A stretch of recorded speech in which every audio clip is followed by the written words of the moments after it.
जहां जले मासूम जवानी, अरे जहां जले मासूम जवानी, हर घर वो शमशान है।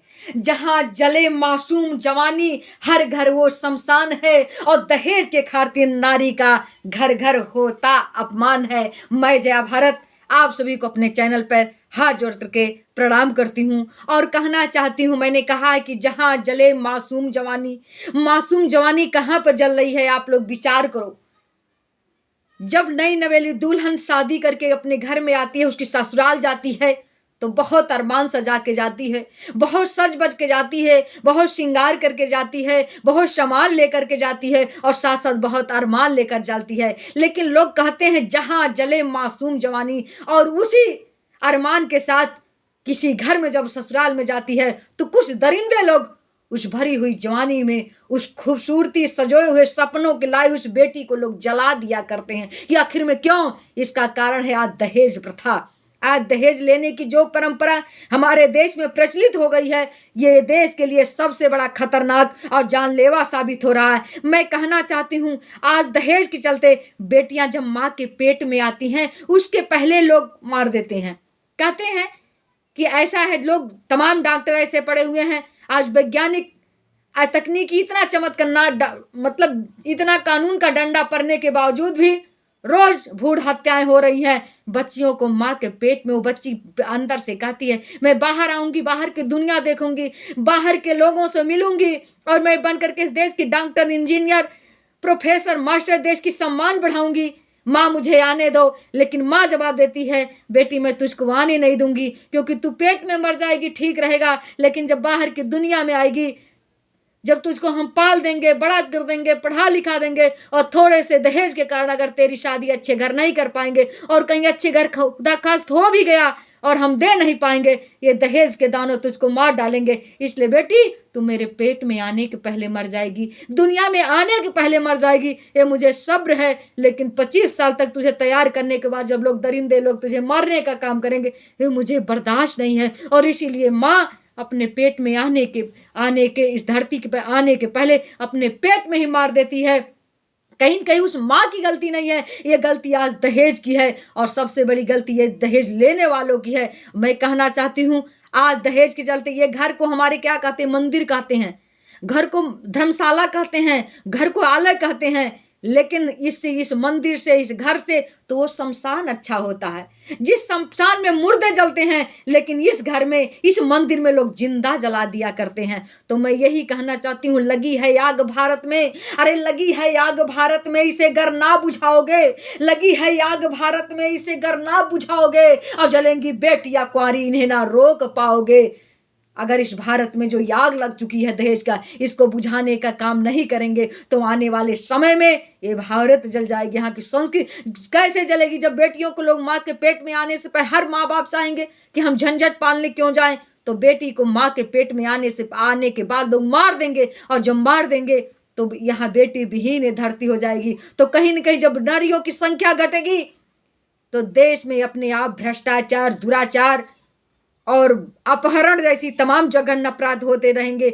मैं कहना चाहती, कुछ माताएं कहा करती हैं कि भैया हमारे पास 2 बेटी हो गई, 2 बेटा हो गया, 1 बेटी चाहिए। लेकिन विचार करो, जब सबकी यही सोच रहेगी कि हमारे पास 2 बेटा हो, 1 बेटी चाहिए, तो 1 बेटे की शादी आप किस घर करेंगे?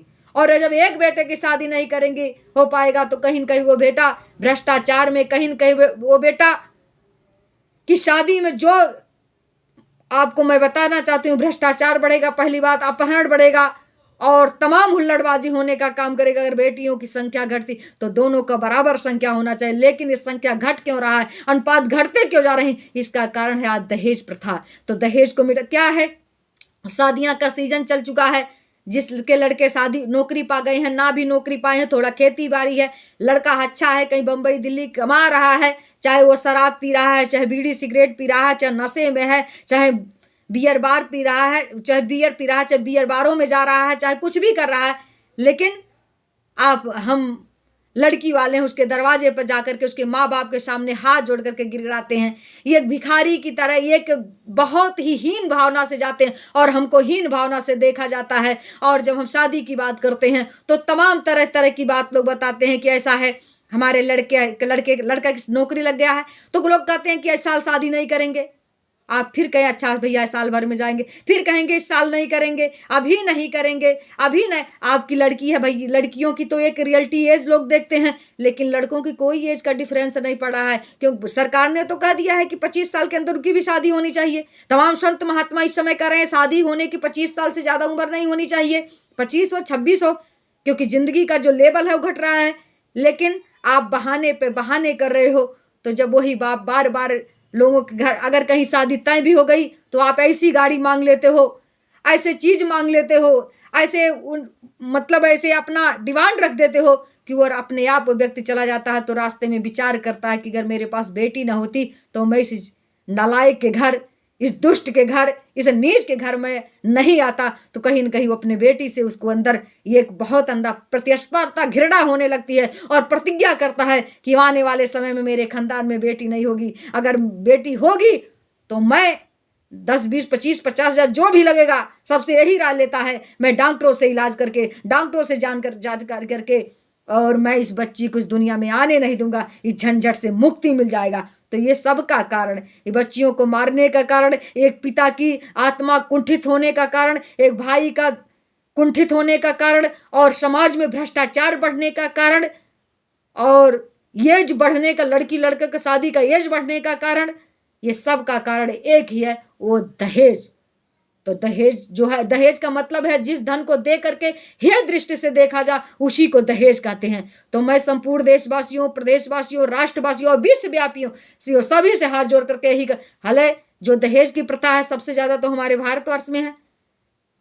पहले जब सीता मैया का लोग कहते, हमसे एक लोगों ने सवाल किया, जी जनक जी ने भी बहुत दहेज दिया था जब राम जी शादी, तो दहेज दशरथ महाराज जी ने दहेज मांगा नहीं था ना, वो राजा महाराजा थे, तो उन्होंने दिया, सोना दिया, अभ्रक दिया, सोना दिया, हीरा दिया और तमाम घोड़ा दिया, तमाम चीजें, बहुमूल्य चीजें दिया। तो भाई राजा थे और उनके पास बेटी ही सिर्फ थी तो दे दिए।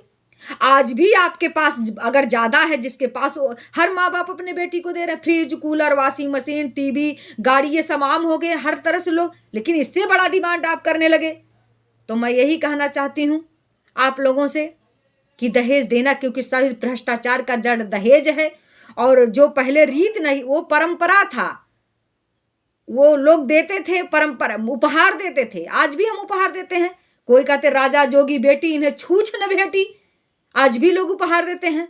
तो वो उपहार जो था वो जबरदस्ती होने लगा कि हम जबरदस्ती ये ले चीज लेंगे, ये गाड़ी लेंगे, ये चैन लेंगे, ये अंगूठी लेंगे, इतना हमें कहीं चाहिए, इसको जबरदस्ती दिए मांगा हुआ चीज को उपहार नहीं दहेज कहते हैं। और जो प्यार से दे दिया जाता शादी में उसी को उपहार कहते हैं। तो प्यार से तो माता पिता देवे करेंगे, गांव गढ़ी के लोग देंगे, नात बात रिश्तेदार सब शादी मिला कर देते हैं। तो जबरदस्ती का जो आप मांगते हैं, आप जब दरवाजे पर डिमांड करते हैं, हमको तिलक इतना चाहिए, हमको फलदान इतना चाहिए, हमें सोना इतना चाहिए, हमको साड़ियाँ इतना चाहिए और हमको गाड़ी ये वाला चाहिए, इसी को डिमांड कहते हैं और इस डिमांड को दहेज कहा करते हैं। और जो अपने आप मिल जाए, अपने आप को घर दे दें, अपनी खेती बाड़ी लिख दें, अपना सारी जायदाद लिख दें, आप उसमें कुछ नहीं बोलना है, वो खुशी में दे रहे हैं तो उसे उपहार है। लेकिन अगर आपने मांग लिया और उनके दिल पर दुखित हो गए हो तो वो दहेज होता है।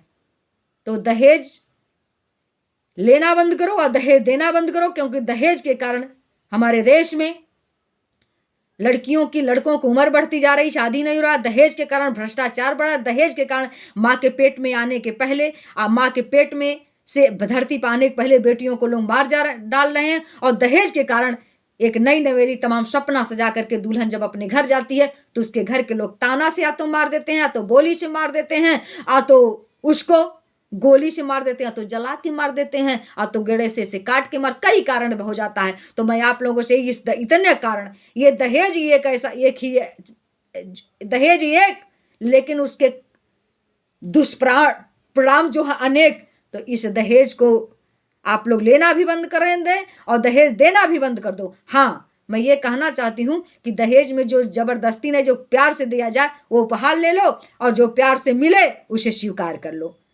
और आपके पास, आप लड़की के बाप हो, लड़की के माँ बाप हो, सभी बहन भाई हो, तो ये लोग प्यार से तो देवे करते हैं और देते भी हैं। तो जो ये प्यार से दें, इसे उपहार समझ के रख लो, जबरदस्ती मत करो। बेटियां को कोई छूछे नहीं विदा करता है, इसलिए समझो कि हमारी बेटी, उनकी बेटी दोनों बराबर हैं। और उस आपके घर वो आए, कहते हैं पर लड़कनी वधू बन आई और राखो नैन कमल की नाई। दूसरे की घर की बेटी आपके घर बहू बन गई, दुल्हन बन गई। और अगर आपके घर बहू बन के आई है तो इसको अपने नैनों की पुत्री की तरह समझ कर रखो। धीरे धीरे आपकी घर की परंपरा, आपके घर की रीति रिवाज आप लोगों की समझ जाएगी, आपके घर में खरा उतरने का काम करेंगी। अगर जबरदस्ती आप दहेज लेंगे तो आने वाले समय में जब वो उस मलकिन बनेगी तो आपको हमेशा उलाहना देगी। इसलिए इस उलाहना से बचिए और नारियों की सम्मान बढ़ेगा आपके अंदर और पूरे समाज के अंदर। बेटियों के प्रति सद्भावना बढ़े। बेटियां नहीं रहेंगी तो कहते हैं बेटी के नारी का दर्जा है ऊंचा, जहां में रत्नों की सागर कहलाती है नारी। नारी भवानी है गृह लक्ष्मी, रत्न हीरा जवाहर की भंडार है। अगर नारी न होती तो नर भी नहीं होता। तो नारी को बचाओ, देश को बचाओ, नारी समाज को बचाने का यही मेन आपके पास मुद्दा है कि दहेज जो हमारे आंकड़ा घटता जा रहा है, इसको बढ़ाइए, बराबरी मिलाइए दोनों का। इसका एक ही कारण होगा कि आप दहेज लेना बंद कर दो और दहेज देना बंद करो, क्योंकि दहेज हमारे समाज के लिए एक बहुत बड़ा अभिशाप बन चुका है। तो मैं संपूर्ण देशवासियों से ही कहना चाहती हूँ कि दहेज के बहुत दुष्परिणाम निकल रहे हैं। आने वाले समय बहुत भयंकर दुष्परिणाम निकलेंगे। इसलिए मैं आप सभी से अनुरोध करती हूँ कि दहेज रूपी दानों को भगाइए। ये बहुत बड़ी बीमारी है, कैंसर से भी खतरनाक बीमारी है। इस बीमारी का एक ही इलाज है, दहेज लेना बंद कर दो और दहेज देना बंद कर दो। तो मैं साथियों आप लोगों से यही अनुरोध करती हूँ, आप लोग अगर देश की बेटियों को बचाना चाहते हो तो दहेज का विरोध करो, दहेज लेना भी बंद करो और दहेज देना भी बंद करो। आप लोग से यही अनुरोध करते हुए मैं कहना चाहती हूँ कि आप लोग इस समाज की बेटियों को और देश की बेटियों को अपनी बेटी समझो।